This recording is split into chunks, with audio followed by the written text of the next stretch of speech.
Olá, queridos, sejam bem-vindos ao Plano Anual de Leitura Bíblica da Igreja Nova Vida em Piedade.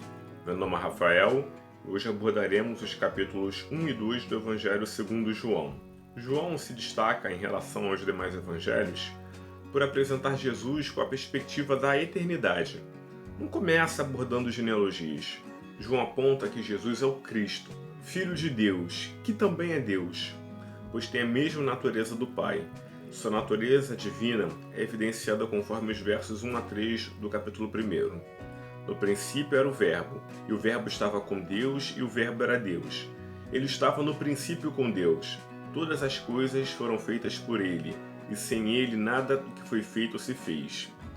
Agora eu gostaria que você atentasse para os versos 11 e 12. Veio para o que era seu, e os seus não o receberam. Mas todos quantos o receberam, deu-lhes o poder de serem feitos filhos de Deus, a saber, os que creem em seu nome. Ser membro da família de Deus só se dá por meio da graça, é dom de Deus, nunca é uma realização humana.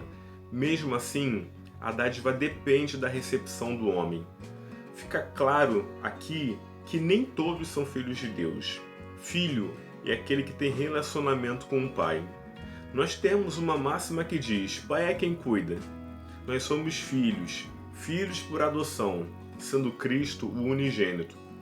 João era filho de Zacarias e Isabel. Deus havia feito uma promessa aos pais que mesmo com idade avançada teriam um filho. E esse filho, João, nasce com uma missão. Lucas, capítulo 1, versos 16 e 17. E conduzirá muitos dos filhos de Israel à conversão ao Senhor, seu Deus.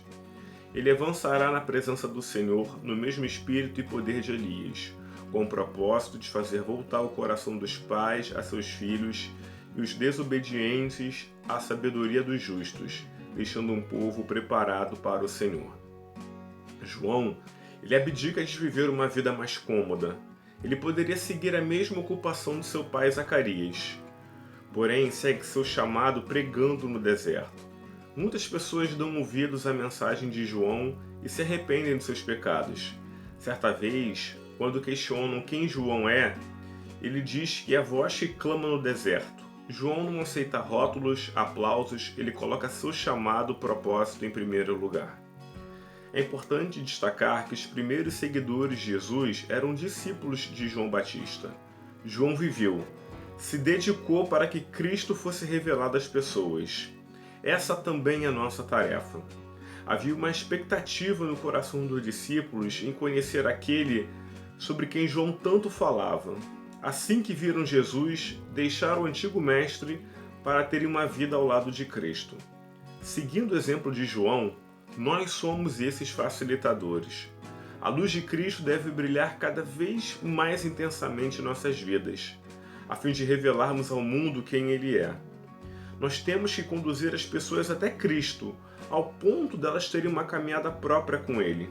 Jesus disse, João 14,6, Eu sou o caminho, a verdade e a vida. Ninguém vem ao Pai a não ser por mim. Antes de nós indicarmos o caminho com o C maiúsculo que é Jesus para as pessoas, nós temos que conhecê-lo. João preparou, apontou o caminho para Cristo e os seus antigos discípulos começaram a convidar outras pessoas para se encontrarem com Cristo. Verso 41. Este achou primeiro a seu irmão Simão e disse-lhe, Achamos o Messias, que traduzido é o Cristo, e levou-o a Jesus. E olhando Jesus para ele disse, Tu és Simão, filho de Jonas, tu serás chamado Cefas, que quer dizer Pedro. Nós já sabemos o que acontece na sequência. Também vem à memória a mulher samaritana, que depois de ter o encontro com Cristo, chama muitas pessoas que saem da cidade, vão ao lugar onde Jesus estava e creem nele.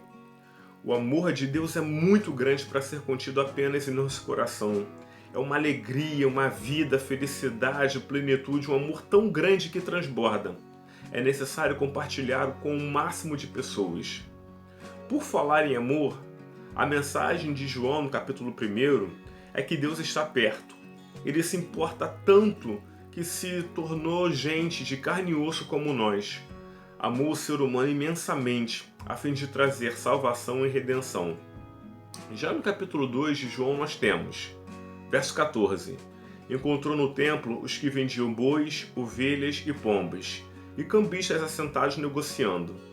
Tendo feito um chicote de cordas, expulsou todos do templo, bem como as ovelhas e os bois, espalhou pelo chão o dinheiro dos cambistas e virou as mesas.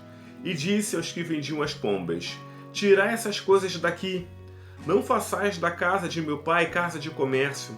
Então seus discípulos lembraram-se do que foi escrito: o zelo pela tua casa me consumirá. Mercadores, aqueles que vendiam bois, ovelhas e pombas, e cambistas, aqueles que trocavam moedas com estampas pagãs por moedas sem ídolos, eles exploravam os peregrinos que viajavam para Jerusalém. Vindos de longe, eles forneciam os animais apropriados e moedas para sacrifícios e ofertas. Entretanto, ao realizarem seus negócios dentro do pátio do templo, eles perturbavam a adoração e desvirtuavam o propósito do templo. Aqui fica evidente que algumas pessoas estavam no templo, mas o coração não estava em Deus, tinha uma motivação equivocada. A conduta das pessoas no templo deixava claro que o intuito delas não era glorificar ao Senhor, mas seus próprios interesses, o que fez Jesus ficar completamente indignado. Jesus fez uma purificação do templo. Ele também muda a antiga ordem. Antes, o templo era de pedra. Agora, o templo é seu próprio corpo. Devemos nos importar com o que Deus se importa. Note como Jesus chama o templo de a casa de meu Pai. O momento da Páscoa era um momento de celebração e de remissão de pecados. Não era um momento qualquer. Quando tratamos as coisas de Deus com descuido, estamos cometendo um grande erro. Hoje, infelizmente, muitas pessoas tratam o corpo de Cristo, a união dos irmãos, a igreja, como algo qualquer, como algo que pode ser descartado e que não necessita de cuidado. Igreja, amados, é coisa séria. Estamos falando do corpo de Cristo, onde Ele é o cabeça e nós seus membros.